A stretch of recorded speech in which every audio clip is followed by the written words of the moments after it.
Les forêts sont en constante évolution, non seulement en raison de l'intervention humaine, mais aussi à cause des forces de la nature. Les perturbations naturelles font partie intégrale des écosystèmes forestiers du Canada depuis le retrait des glaciers il y a environ 10 000 ans. Le feu, par exemple, perturbe fréquemment notre forêt et il existe des indications suggérant que ces perturbations pourraient devenir encore plus fréquentes à mesure que le climat change. Par conséquent, lorsque nous décidons de récolter une forêt, nous nous demandons comment la nature elle-même interviendrait.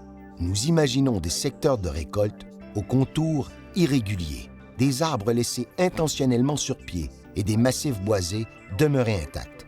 Notre approche consiste à s'inspirer des patrons de perturbation qu'un feu de forêt créerait à travers le paysage. Les feux de forêt ne sont ni bons ni mauvais, ils sont tout simplement naturels.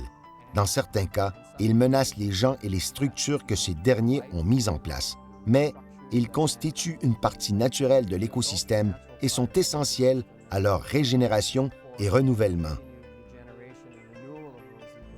Les insectes sont une autre perturbation naturelle des forêts de l'Ontario et du reste du Canada. Les aires perturbées par l'action des insectes peuvent être petites ou très grandes.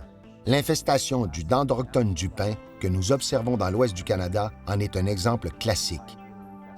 La superficie des forêts affectées par le dendroctone du pin est passée de 163 000 hectares en 1999 à 13,5 millions d'hectares en 2007.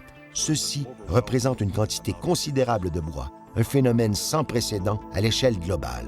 Nous ne connaissons plus de températures très froides en hiver. Nos hivers sont plus doux. Les étés sont aussi plus chauds et plus secs. De plus, depuis une centaine d'années, nous réprimons les feux de forêt, ce qui a pour effet de multiplier par 3 la quantité de forêts de pins matures qui constituent le milieu de vie privilégié du dendroctone.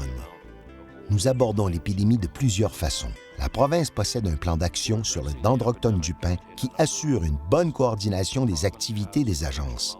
Grâce à la collaboration entre le gouvernement fédéral, le gouvernement de la Colombie-Britannique, les municipalités, les gouvernements et les secteurs régionaux, les Premières Nations, le gouvernement de l'Alberta et Parcs Canada, une pression constante est exercée sur le terrain par les autorités et les personnes affectées par l'épidémie. D'abord essentiellement associée à la forêt et au milieu biophysique, au cours des 3 ou 4 premières années de l'épidémie, la question du dendroctone devient socio-économique, alors que des répercussions économiques commencent à se faire sentir dans des communautés rurales.